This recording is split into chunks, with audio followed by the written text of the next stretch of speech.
Ah, Bender, espera só um minuto que eu vou ver o que tá rolando ali fora. Nossa, tá muito estranho, mas deixa eu ver o que é.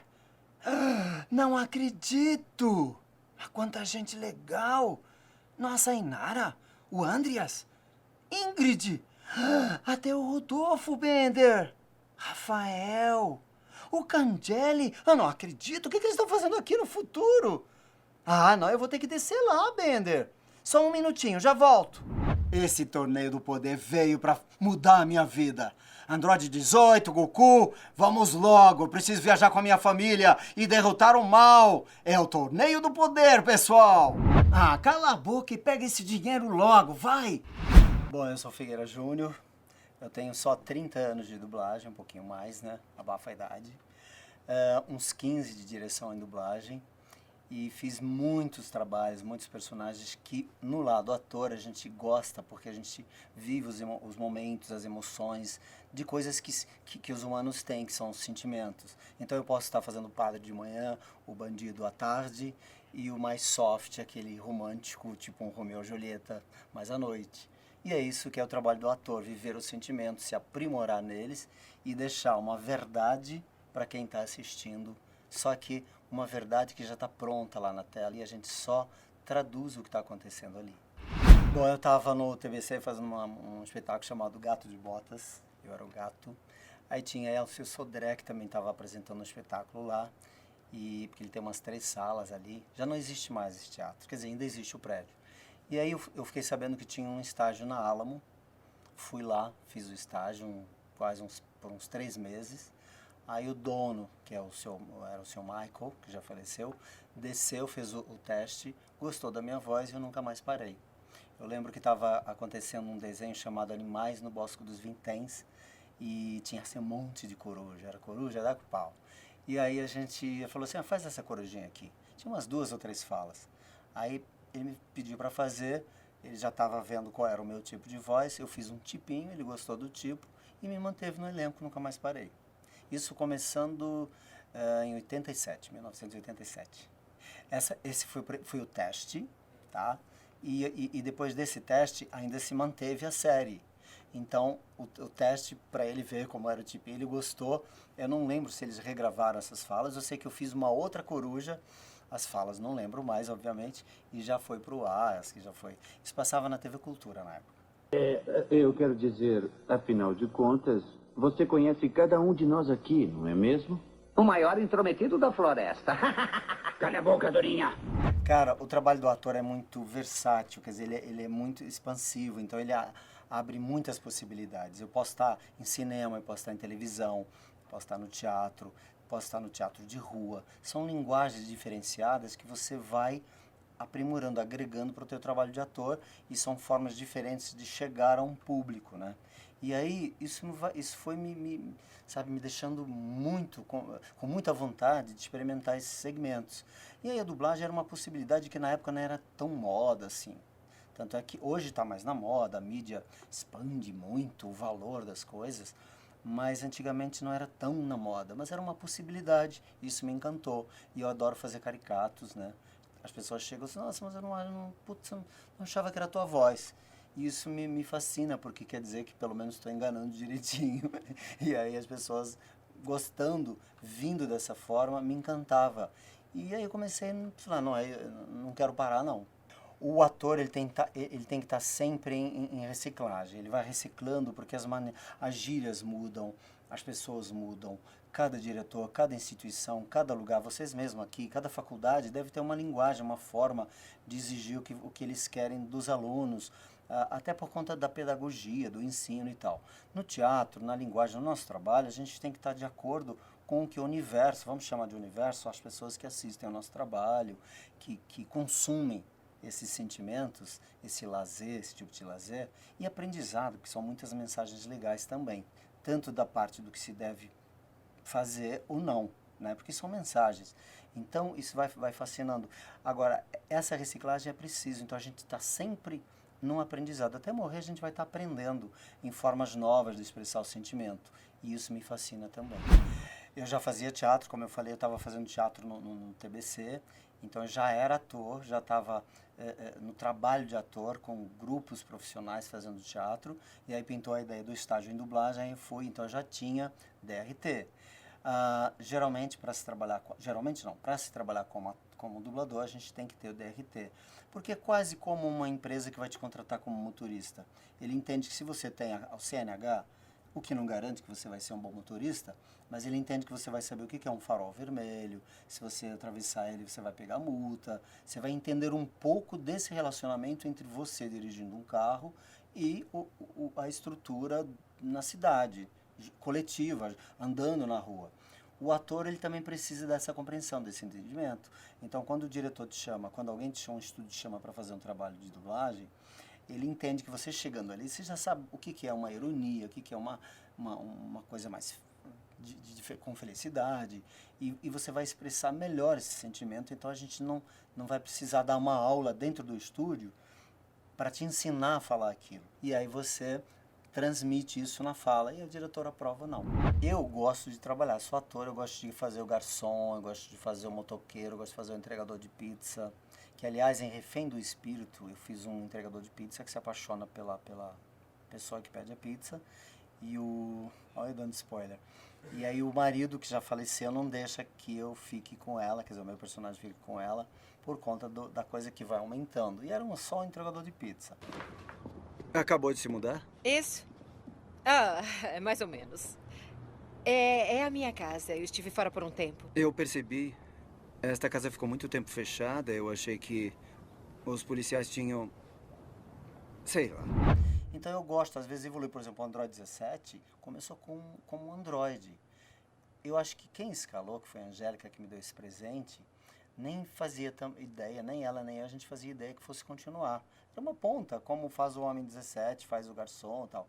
Aí vai aparecendo, Android 17 é um personagem, porque geralmente tudo que tem número se associa a pontas, né? Tipo Homem 1, Homem 2, Homem 5, isso não vai pro ar, mas vai na legenda.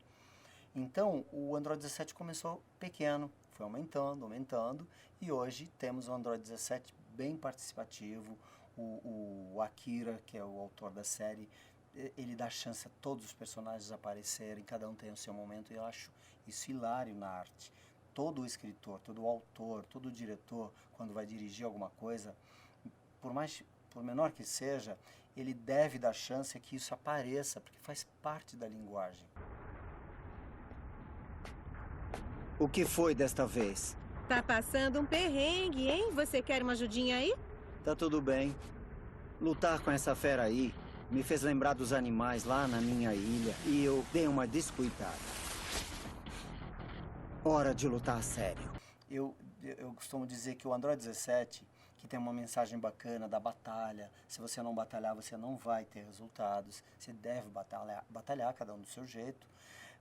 Me deu muito tesão de fazer, muita vontade de querer que ele volte cada vez mais, porque é um personagem maravilhoso. Ele mostra como são os sentimentos humanos. Ele começou sendo um androide, não tinha tanto valor para família, depois ele termina valorizando a família. Eu acho muito legal. Foi graças às esferas do dragão terem me trazido de volta à vida que eu consegui este emprego. E também conheci minha esposa. A vida me presenteou com lindos filhos e eu posso passar meus dias assim. Vai, me apresenta para sua esposa e os seus filhos. Eu quero muito conhecê-los.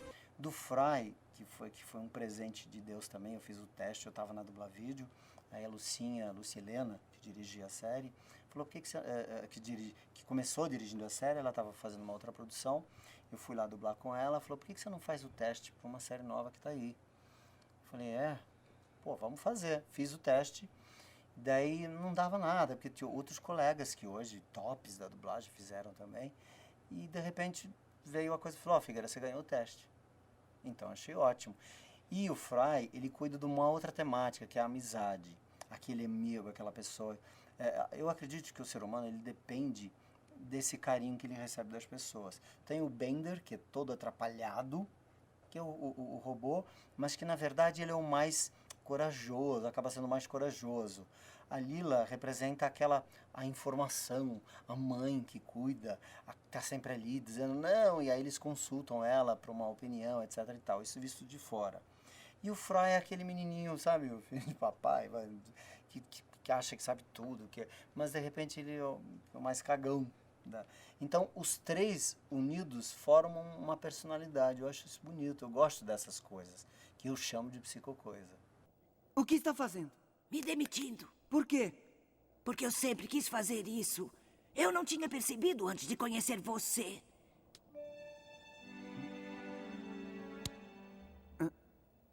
O que foi que deu em você, hein? Eu quero fazer parte deste momento. Ei, ele roubou o meu anel. O mais difícil, às vezes, é aquele que aparentemente o cara mandou de primeira. Nem sempre, depende do profissional. Mas o que eu tive mais dificuldade para fazer, eu lembro que eu estava na Alamo, já ainda no início da minha carreira de dublador, e a gente gravava umas coisas para os Mormons também, e tinha alguém que era drogado, um garoto que era drogado, e que recebia amor, e com esse amor que ele recebia, ele se transformava.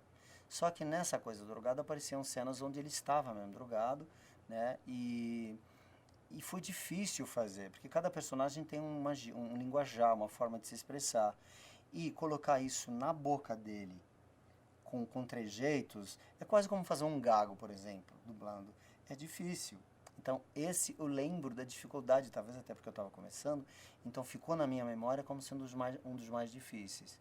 Agora, teve, por exemplo, até para gravar o Fry, que eu já fazia, assim, muito, assim, a primeira temporada vai se adaptando, depois a gente já vai fazendo isso, né, de costas e tal. Mas sempre tem uma temática ou outra que é mais difícil, por conta de nomes que tem que ser falados. E tem as regras também, o diretor às vezes dá uma sugestão. Então, tem anéis difíceis. Trabalhos, eu procuro considerar que cada um tem a sua dificuldade, e eu sempre vou para o estúdio achando que eu vou concluir aquilo bem. Uns demoram mais, por conta da quantidade de falas e do próprio texto, outros a gente demora menos. Escolha seu tipo de morte. Rápida e sem dor, ou lenta e horrível. Eu queria fazer uma ligação a cobrar. Você escolheu lenta e horrível. Boa escolha! Muitas vezes chega para mim e fala, pô, Figueira, eu não achei que fosse você. Por exemplo, teve colega profissional do dia a dia que quando eu fiz o Fry, 3 meses depois que estava no ar, já passando, veio falar para mim, Figueira, eu não achei que fosse você que fazia o Fry. Eu achei que fosse fulano, que está hoje também na mídia e tal, que é um outro colega que eu admiro, que eu, sabe, um talento. E eu escuto aquilo como um elogio, sabia? Porque se eu estou fazendo o trabalho e a pessoa não reconhece, hoje, por conta dos trabalhos que a gente vai fazendo, as pessoas já conhecem alguns tipos meus e adivinham, fica mais fácil adivinhar. Mas eu tento colocar, porque eu acredito que é a inflexão que vai dar esse jogo. E aí eu fico feliz. Me deu muito tesão de fazer, muita vontade. Eu considero assim uma coisa, um paradoxo, porque o personagem não é tão grande, mas fui no Yu-Gi-Oh! Chama Chad, eu fiz esse personagem, depois mudou de estúdio, e a gente tem uma outra parte que a filosofia prefere abafar, mas esse Chad me deu um tesão de fazer, porque ele tem dupla personalidade. Então, no momento, dependendo de coisa, ele tinha uma coisa do bem, aí quando dependendo da temática que ele tratava, ele virava uma outra coisa. O que isso significa? Pode me dizer alguma coisa sobre isso? Tome muito cuidado, fique bem atento, porque o ladrão que roubou a relíquia do Pegasus também virá atrás de você, querendo a sua. Mas, de qualquer forma, isso me deu... ficou também na minha memória como uma coisa muito legal de fazer, e também porque eu tive que dar um tom, uma inflexão diferente ao personagem, para quando ele tinha uma personalidade e para quando ele tinha outra. Eu costumo dizer que o ator... Eu chamo de gavetinhas, né? Eu tenho umas analogias, gavetas da informação. Então, o ser humano, quando ele vai amadurecendo, ele vai adquirindo informação, e é como se fossem gavetinhas temáticas que a gente guarda, cada um no seu lugar imaginário. Então, eu tenho uma gavetinha que fala sobre drogas, eu não preciso ser um drogado. Tenho uma gavetinha que fala sobre religião, eu não preciso ir lá na igreja, mas eu me informei, fui atrás de fatos. O ator, quanto mais informado ele tiver, melhor. Mas ele não é Deus, ele não é obrigado a saber de tudo. Então, quando eu vou para o estúdio e não sei alguma coisa, eu não tenho o menor problema de perguntar para o diretor, olha, eu não entendo muito bem desse universo, você me dá um feedback para eu poder, sabe, vi esse personagem, vi essa inflexão, porque o ator em dublagem ele não tem o tempo que ele tem em teatro para trabalhar o personagem. É quase como na televisão, a gente recebe o texto, vai lá e grava, tem um pré-ensaio, o diretor faz a marcação e tal. No estúdio de dublagem, a gente nem sabe o que vai fazer, a não ser quando é uma série, por exemplo, o Fry já sabia como ele pensa, os trejeitos dele, então eu produzia mais, quando é assim a gente produz mais. Mas a gente, quando começa, às vezes a gente faz uma tentativa, às vezes a gente grava um anel, 2, para quem não sabe o que é anel, são trechos de 20 segundos que são separados no texto, e a gente tem para forma de pagamento, isso é utilizado, mas ao mesmo tempo a gente vai ensaiando, a gente passa a cena, a gente faz 1 ou 2 anéis, ensaia e depois grava. Ou faz fala, não importa. O que a gente tem que ter em mente é o seguinte, eu tenho que entender, tenho que ter uma boa compreensão de texto. Então o ator tem que entender um pouco de gramática, tem que entender bem o que está lendo. Às vezes o texto não vem perfeito, ele vem traduzido literalmente, mas é uma equipe dentro do estúdio. Então o diretor, se vê que eu estou ensaiando de uma forma errada, ele já dá o feedback. Essa história do texto que é traduzido literalmente, e aí a gente chega lá, às vezes a gente está com a cabeça, porque a gente é humano também, vai ter aquele dia, em anos, que você não vai estar legal. E aí você, ainda assim, você quer fazer o trabalho, você vai cuidar desse trabalho por inteiro. Mas você acredita que está numa equipe, fala, hoje eu não estou 100%, mas qualquer coisa o diretor também vê. E lá no texto estava assim, não, porque negócio de sentir faísca, a mina falou que ela nunca sentiu faíscas, que ela nunca passou por isso, que isso é uma coisa que ela nunca vai deixar acontecer, e borboletas no estômago e tal, e tal. E eu li esse texto, eu já deveria ter ensaiado isso, exemplo, né? Que fica engraçado. O texto final ficou, ela nunca se apaixonou, esse negócio de sentir calafrios no estômago porque se apaixona, não é com ela, que ela não vai querer, enfim.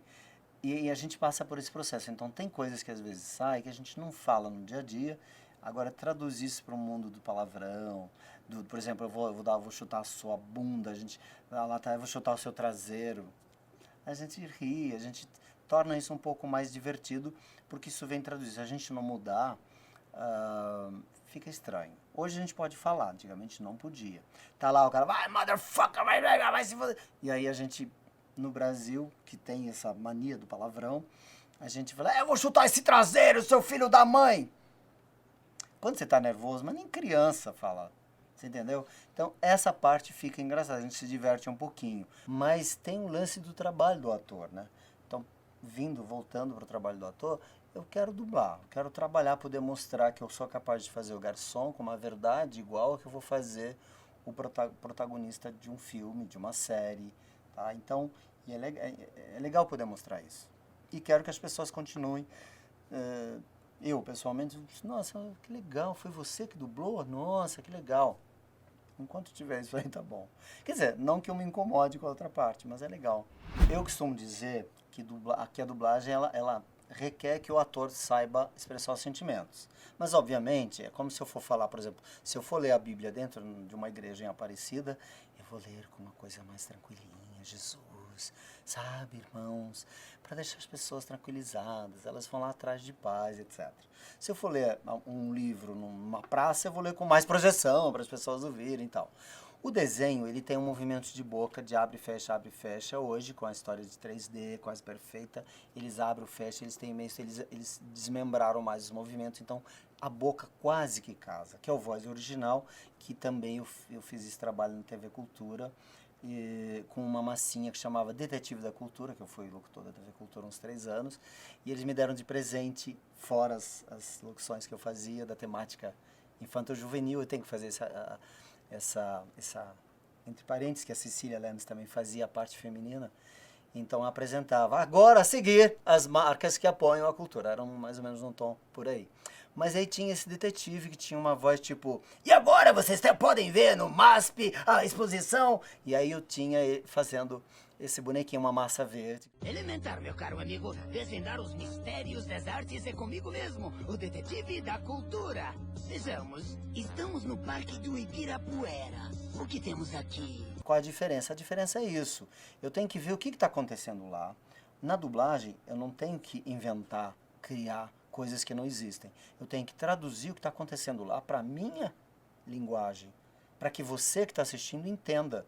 E se eu puder, graficamente, borjear, quer dizer, dar uma enganada, ou colocar um caco, tudo natural, que você não perceba, mas que vai mexer certinho com a boquinha, melhor.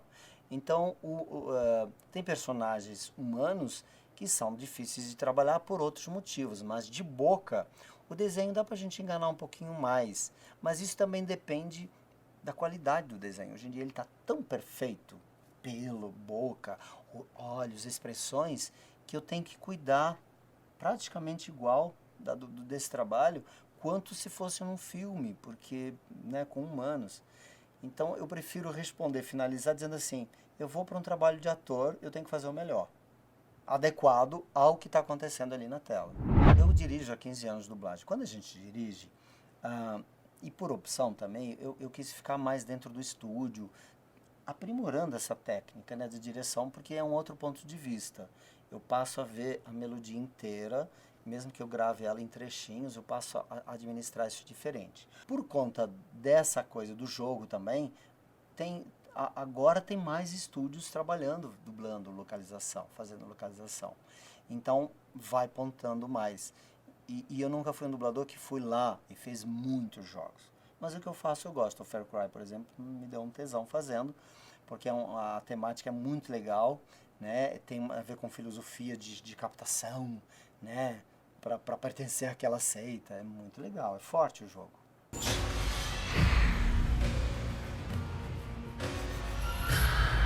Que comece a ceifa! As pessoas sempre olham para mim, e aí eu tenho 50% falando, não, estou me achando um ET, alguma coisa, mas ou porque lembram alguma coisa, ou elas me conhecem em algum lugar, ou a voz, ou pela voz, elas, assim, muito poucas vezes, não vou mentir, falam, mas putz, eu já ouvi essa voz, tá.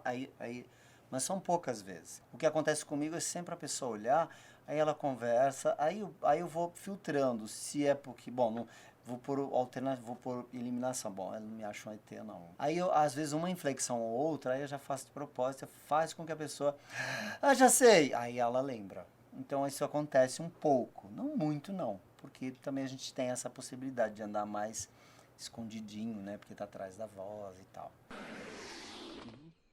Oi, e aí? Você que é o número 17? Quem é você? Nunca vi você antes na minha vida. Mas vamos falar sério agora. Sabe que eu sou o Goku, não sabe? Eu conheço muito bem a sua voz. Além de outras coisas.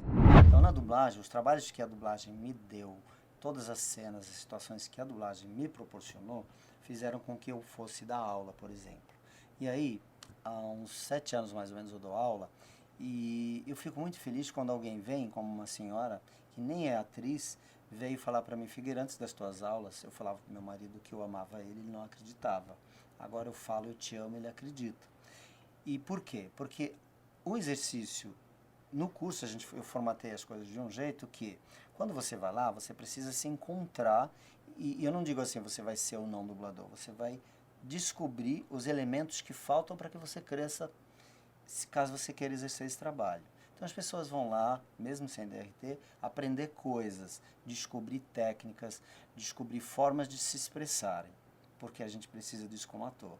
Então quando alguém vem, e isso tudo aconteceu por conta do meu trabalho em dublagem, fui dar aula de dublagem, e diz isso pra mim, isso aí marca demais. Tem outras pessoas que dizem, Figueira, você mudou a minha vida, porque eu não tinha esse tipo de visão, eu não tinha essa tradução. Então, essas coisas, quando uma pessoa vem e fala isso pra mim, é legal, porque a gente não é só brincadeira, não é só personagem, porque tem mesmo, a gente tem, não é ruim ter um personagem para você encarar o dia a dia, por exemplo, ou não ter também. As duas extremidades, as duas partes, não podem ser consideradas ruins, são veículos que a gente utiliza para levar. Hoje você pode estar andando de carro ou de bicicleta ou a pé, para mim funciona do mesmo jeito. Então, esse tipo de resposta é muito importante para mim. Mas, obviamente, em eventos, a gente percebe esse carinho perto. Tem jovem, não é só jovem, porque em eventos a gente tem várias idades, mas tem pessoas, fãs que chegam e dizem, nossa, você foi, como é que chama? Eu cresci ouvindo você foi importante para minha infância e tal. E aí a gente vê como elemento da mensagem, daquilo que a nossa voz proporciona. Nossa voz naquele personagem foi tão legal, pelo menos para aquela pessoa, porque eu também não sou ingênuo de achar que 100% gosta de mim. Até é bom que não, porque eu aprimoro a minha técnica. Mas é muito legal a pessoa dizer assim, nossa, você transformou, você acompanhou, eu cresci ouvindo você, sabe, você melhorou a minha infância fazendo esse, sabe, ouvindo esse trabalho. E, de certa forma, é um elogio. Então, elas abraçam você de uma forma, esse carinho é muito legal. Então, essas emoções a gente sente, sim, mais nos eventos, porque a gente está próximo desse público, né, que assiste a gente. Isso é muito legal. Olha, eu, pelo menos na minha geração e mais algumas gerações, eu não me preocupo muito, não. Porque onde houver humanos, sempre vai existir humanos desconstruindo outros humanos e impedindo que muita parte desses humanos, que eles chamam de maioria, seja controlada por uma minoria esperta. Então, quem ganha não é a maioria, é a minoria. Por que esse texto? Porque o ser humano não vai cuidar da educação e do aprendizado como ele diz que ele quer que se cuide disso. Porque ele prefere ter gente que não tenha tanta instrução. Por exemplo, hoje as pessoas sabem ler, mas elas não têm compreensão de texto. Você começa a ver um filme legendado, por exemplo, você perde metade daquilo que você não leu. Você supôs que o personagem falou, porque ou você presta atenção na cena ou na legenda. Então a compreensão fica terrível. Aliás, o brasileiro, por média, ele tem muita deficiência em compreensão de texto. Ele até lê, mas ele demora, o delay para entender aquilo que ele leu já foi metade do filme, por exemplo, no caso da dublagem. Então eu acho que sempre vai ter produto dublado. O que vai mudar vão ser as plataformas. Antigamente, por exemplo, eu dublava em videocassete, tinha um DA, vocês também são bebês, eu não sei se vão saber, mas assim, é uma marca parecida com videocassete que descobri, era mágica, tinha Jesus dentro dela, ela sabia quando tinha áudio aproximando e ela iniciava a gravação, ela percebia isso, era um conjunto. Então a gente trabalhava com isso, tinha 2 pistas. Hoje a gente tem Pro Tools, a gente tem computador que tem infinitas pistas e a gente também teve que se adequar a essa linguagem de trabalho, essa forma de trabalhar. Não sei qual vai ser daqui a 10, 15 anos, dizem que tem robôs que já falam. Ah, mas você não tem medo de perder? Não, porque o robô ainda não, graças a Deus, ele está perto do sentimento, mas ele ainda fica fake. Ok, quer ver linguagem, quer ver legendado? Porque tem outra desculpa que as pessoas dão, eu aprendo inglês. Mano, vai para uma escola, aprende, vê o filme com esse propósito. Mas não me faça gostar disso, só porque você quer aprender inglês, não me imponha isso para o mercado em geral. Eu acho que todos nós, seres humanos, por estrutura do país que a gente vive, por várias coisas, a gente não nasceu sangue azul lá no castelo da Inglaterra.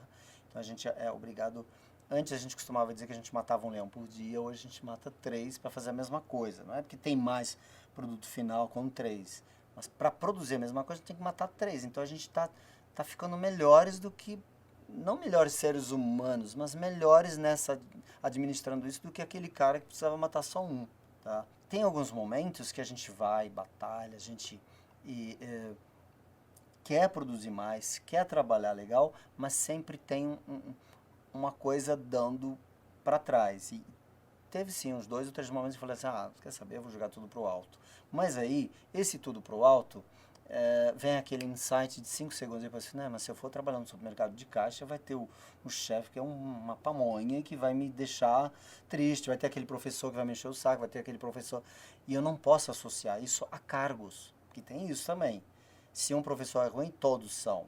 Se o teu chefe é ruim, então todos os chefes são ruins. Aí você vai aprendendo isso. Mas nesse trajeto, você tem um momento que você quer desistir por conta da estrutura, da nossa cultura, de associar, de radicalizar uma temática.